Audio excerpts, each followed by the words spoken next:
ఇందుట్లో వచ్చేసరికి ఏంటంటే నిన్న మనం ఏపీ జెన్కో ట్రాన్స్కో డిస్కామ్స్కు సంబంధించిన నోటిఫికేషన్ గురించి మాట్లాడుకున్నాం. అయితే ఆ సెలక్షన్ ప్రొసీజర్ గురించి అడుగుతున్నారు, అది చెప్తాను ఇప్పుడు. దాంతోపాటు ఇంకోటి ముందుగా అడిగేది, జూనియర్ లైన్మెన్స్ ఏవైతే ఉంటాయో జేఎల్ఎంస్, అవి కూడా వీటితో పాటు ఇస్తారా అని చెప్పేసి అడుగుతూ ఉన్నారండి. సో దీంతో పాటు మళ్ళీ JPA, junior plant attendants, so ఇది కూడా ఇస్తారా అని చెప్పేసి అడుగుతా ఉన్నారు. వాటి గురించి చెప్పబోయే ముందు, ఇంతవరకు ఈ ఛానల్ సబ్స్క్రైబ్ చేసుకుని వాళ్ళు ఎవరైనా ఉన్నట్టయితే సబ్స్క్రైబ్ చేసుకోండి. ఈ వీడియోని లైక్ చేయండి, షేర్ చేయండి. మీకు కనుక నాతో మాట్లాడాలంటే కాల్ బిఫోర్ దర్ కాల్ చేయండి. తెలుగు ఇంజనీరింగ్ ఎడ్యుకేషన్ టెలిగ్రామ్ ఛానల్లో జాయిన్ అయిన ఈ వీడియోకు అయిపోయింది. ఇక టాపిక్లో వెళితే ముందుగా వీటి గురించి చెప్పి ఆ తర్వాత సెలక్షన్ ప్రొసీజర్ గురించి చెప్తాను. సో జేఎల్ఎం, జేపీఏ పోస్టులు అనేవి వీటితో పాటు ఇవ్వడండి. వీటికి సెపరేట్ నోటిఫికేషన్ అనేది ఉంటుందండి. సో దానికి అర్హతలు కూడా వేరే ఉంటాయి, క్వాలిఫికేషన్స్ కూడా. 10th క్లాస్ అని, ఐటీఐ అని, వాటి ద్వారానే వీటికి పోస్టులు భర్తీ చేయడం అయితే జరుగుతుంది. డిప్లొమా లేకపోతే ఇలాంటివి.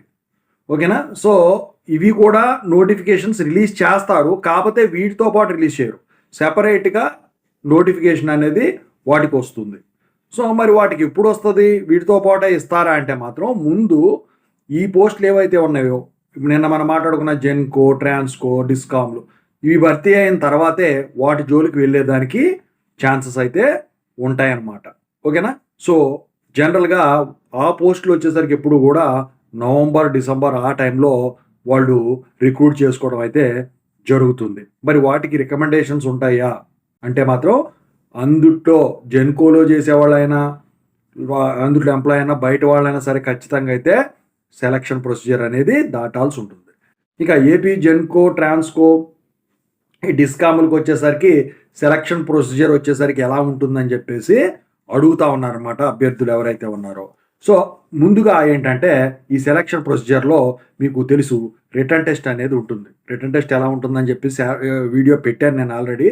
సో దాన్ని చూడని వాళ్ళు అయితే ఈ రిటర్న్ టెస్ట్ అనేది 100% పాస్ అయి ఉండాలి. అది ఈ అపాయింట్మెంట్స్ అనేవి ఖచ్చితంగా 100% ఈ రిటర్న్ టెస్ట్ని బేస్ చేసుకునే ఉంటుంది.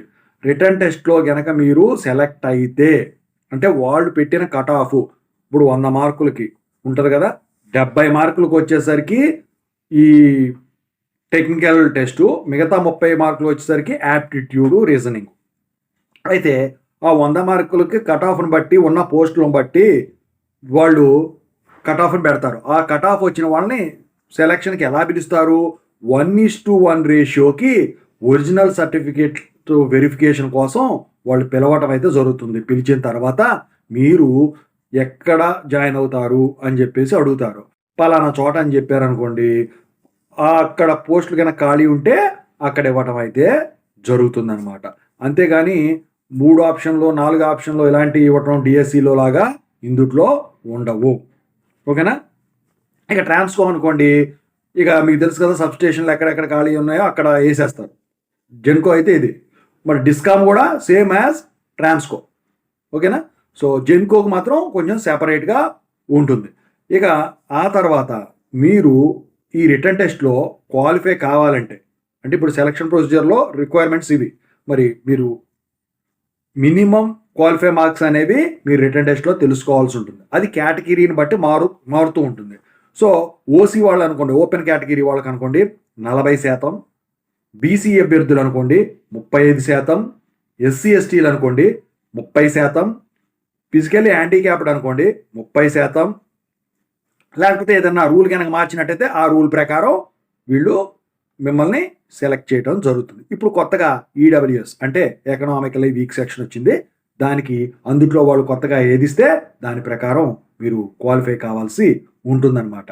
అయితే ఇక్కడ మీరు ఈ రిటర్న్ టెస్ట్లో క్వాలిఫై అయినంత మాత్రాన మీకు జాబ్కి పిలుస్తారు, అంటే సర్టిఫికెట్ల వెరిఫికేషన్కి పిలుస్తారు అని మాత్రం అనుకోవద్దండి. ఎందుకంటే ఇట్ డిపెండ్స్ అపాన్ 1:1 రేషియో. ఎవరన్నా స్లైడ్ అయితే తప్ప. ఓకేనా? సో ఈ ఎగ్జామ్స్ సెంటర్స్ వచ్చేసరికి మరి ఇంతకుముందు అయితే ఓన్లీ అది విజయవాడకు మాత్రమే పరిమితమైంది. అది ఎలక్ట్రికల్ వాళ్ళైనా, ఎలక్ట్రానిక్స్ అండ్ కమ్యూనికేషన్ వాళ్ళైనా సివిల్ వాళ్ళైనా వచ్చేసరికి ఓన్లీ విజయవాడలో మాత్రమే వీళ్ళు కండక్ట్ చేయడం అయితే జరిగిందండి జెన్కో ట్రాన్స్కోకి సంబంధించి. మరి ఈసారి ఏమన్నా మారుస్తారా? ఎందుకంటే ఇప్పుడు అభ్యర్థులు ఎక్కువైపోయి ఉంటారు కదా, పాస్డ్ అవుట్ క్యాండిడేట్స్ కూడా. సో మరి మారుస్తారా అని చూడాల్సి ఉందన్నమాట. ఓకేనా?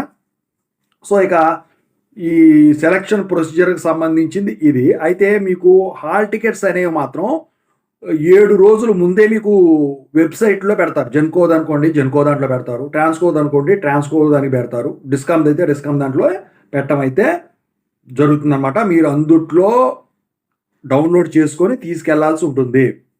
అయితే మీకు పోస్ట్లో హాల్ టికెట్ పంపించడం అనేది కొన్ని బ్యాంకులు ఏం చేస్తాయి, గ్రామీణ బ్యాంకులు పోస్ట్లో హాల్ టికెట్ పంపిస్తారు. అలాంటివి అయితే ఇప్పుడు జరగవు ఏవి కూడా ఇందుట్లో. ఓకేనా? సో ఈ ఓవరాల్గా సెలక్షను ప్రొసీజర్. మరి చాలామందికి ఉన్న డౌట్ ఏంటంటే దీనికి ఎలిజిబిలిటీ ఉంటుందా? ఎలిజిబిలిటీకి సంబంధించిన వీడియోస్ నేను ఆల్రెడీ పెట్టానండి. అయితే అందరూ అడుగుతా ఉన్నారు, దీనికి ఫస్ట్ క్లాసు అవసరమా? ఖచ్చితంగా, ఎందుకంటే సాఫ్ట్వేర్ కంపెనీలో ఫస్ట్ క్లాస్ అడుగుతున్నారు కదా అని చెప్పేసి. సో ఇవన్నీ తర్వాత వీడియోలో నేను చేయటం అయితే జరుగుతుందండి. అయితే మీరు ఏంటంటే అండి, మీరు ఇప్పటి నుంచే కోచింగ్లు తీసుకుంటే తీసుకోండి. ఎందుకంటే మళ్ళీ అప్పటికప్పుడు షార్ట్ టర్మ్ కోర్సుల్లో వచ్చేసరికి అంత ఇదిగా నేర్పరండి. ఒకవేళ నేర్చుకుంది ఎక్కడికి పోదు మీరు ప్రాక్టీస్ చేస్తూ ఉంటే. ఓకేనా? లేదు మా వల్ల కాదు అనుకుంటే యూట్యూబ్లోనే చాలా కంటెంట్ దొరుకుతుంది మీకు. అసలు వాళ్ళ రోజున సోషల్ మీడియాలన్నీ పక్కన పెడితే మీకు ఇంటర్నెట్ యూజ్ చేసుకొని ఏదైనా కూడా మీరు ఇది చేసుకోవచ్చు. ప్రాక్టీస్ లేనిది మాత్రం అవ్వదు. ఇంకా చాలామంది అడుగుతూ ఉన్నారు, నెగిటివ్ మార్కింగ్ ఉంటుందా జెన్కో ట్రాన్స్కో డిస్కామ్? దీనికి సంబంధించిన వీడియోలు కూడా నేను ఇంతకుముందు చేశాను.